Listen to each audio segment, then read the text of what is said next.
السلام علیکم محترم ناظرین، آپ تمام کا 90S نیوز میں استقبال ہے۔ حلقہ اسمبلی نامپلی کے وجے نگر کالونی کے علاقے میں موجود مسجد حسینی میں آصف آباد کے جینور میں پیش آنے والے انتہائی زیادہ فرقہ وارانہ کشیدگی اور فرقہ وارانہ تشدد کے واقعے پر منعقدہ ایک جلسہ عام سے آل انڈیا مجلس اتحاد المسلمین پارٹی کے صدر و حیدرآباد MP بیرسٹر اسد الدین اویسی نے خصوصی خطاب کیا، اور پھر اس موقع پر کئی سارے علماء اکرام اور دانشوران کے علاوہ سیاسی قائدین بھی موجود تھے۔ تمام نے اپنے خطاب پر اس جینور کے واقعے پر شدید برہمی و ناراضگی کا اظہار کیا، اور پھر پولیس کی خاموشی پر بھی سوالی نشان لگایا۔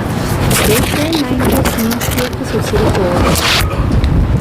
جزاکم اللہ خیر۔ جینور کے فسادات اور فرقہ وارانہ جو ماحول ہے اس بارے میں بھی اور وقت سے متعلق بھی جناب اسد الدین اویسی صاحب دامت برکاتہ نے اہم باتیں بتلائی۔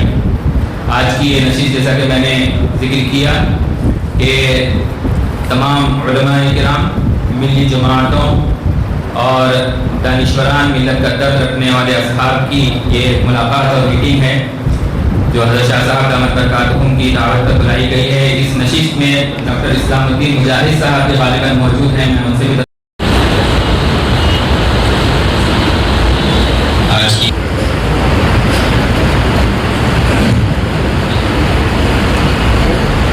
میں صرف اتنا ہی بتانا چاہوں گا کہ اگر یہ خدا نہ خواستہ یہ بل اگر قانون بنے گا تو کوئی بھی وقف کی پراپرٹی مسلمانوں کے پاس نہیں رہنے والی، سب حکومت کے قبضے میں چلا جائے گا۔ اور جس منصوبہ بند طریقے سے نریندر مودی کی حکومت نے اپنی نفرت کو اس قانون میں جو شکل دی ہے کہ مثال کے طور پر وہ کہتے ہیں کہ وقف با یوزر ختم کر دیا جائے گا۔ اب وقف با یوزر اگر ختم ہوگا تو سب سے پہلے نشانے پر ہے ہر مسلک کا مدرسہ۔ مدرسہ کسی کی ذاتی ملکیت نہیں ہوتی ہے، تو ہر مسلک کا مدرسہ ان کے نشانے پر ہے۔ بولیں گے نہیں، اب وقف با یوزر کا قانون سیکشن 3 کو ہم نے ختم کر دیا، اب ہم طے کریں گے کہ کون اس کا مالک ہے۔ دوسرا، حیدرآباد کی مکہ مسجد ہے، قانون یہ بول رہا ہے کہ رجسٹرڈ ڈیڈ لے کر آؤ آپ۔ تلنگانہ میں 33,000 کے قریب وقف کی جائیداد رجسٹرڈ ہے۔ 90% ان جائیدادوں کے پاس کوئی رجسٹرڈ ڈیڈ ہی نہیں ہے، کوئی رجسٹرڈ ڈیڈ نہیں ہے۔ تو حکومت بولیں گی دیکھیے اب آپ کے پاس رجسٹرڈ ڈیڈ نہیں ہے، وقف با یوزر ختم ہو گیا، اب ہم اس پہ قبضہ کر لیں گے۔ قبرستان ہے، قبرستان کے کوئی کاغذ نہیں ہے، خانقاہیں ہیں، کوئی کاغذ نہیں ہے، درگاہیں ہیں، کوئی کاغذ نہیں ہے۔ کیا ہے؟ وقف با یوزر ہے۔ اگر وقف با یوزر چلا جائے گا تو یہ سب ختم ہو جائیں گے، اور نہ صرف یہ ختم ہو جائیں گے بلکہ خدا نہ خواستہ جتنی مسجد کی کمیٹیاں ہیں اس میں بھی وہ لوگ بولیں گے کہ ہم BJP کے لوگوں کو کمیٹی کا ممبر بنائیں گے۔ آپ نماز پڑھیے، اس سے آپ کو کیا کرنا ہے؟ اور یہ بل میں یہاں تک لکھا گیا ہے کہ اس اگر وہ قانون بنے گا تو اس کے رولز بھی نریندر مودی دلی میں بیٹھ کے بنائیں گے۔ اس بل میں یہ بھی لکھا گیا کہ اگر وقف بورڈ کسی کے خلاف ایکشن لینا ہے تو نریندر مودی سے پوچھنا پڑے گا۔ اس بل میں یہ بھی لکھا گیا ہے کہ سینٹرل وقف کونسل میں صرف ایک منسٹر کو چھوڑ کر، وزارت اقلیتی بہبود کے منسٹر کو چھوڑ کر سب مسلمان ممبر بنتے ہیں۔ اب اس بل میں کہا گیا کہ یہ کم سے کم 2 بنیں گے، 2 بنیں گے۔ اب حکومت 7 بھی بنا سکتی۔ ریاستی وقف بورڈ میں تمام ممبر مسلمان ہوتے ہیں، تو نریندر مودی نے کہہ دیا کہ نہیں، صرف متولی کیٹیگری کے اور میونسپل کارپوریشن کے جو پنچایت کے لوگ جیتتے ہیں 3 یا 4 بنیں گے، باقی تمام کے تمام ہم کسی غیر مسلم کو بنائیں گے۔ ریاستی وقف بورڈ میں الیکشن ہوتا تھا متولی کیٹیگری کا،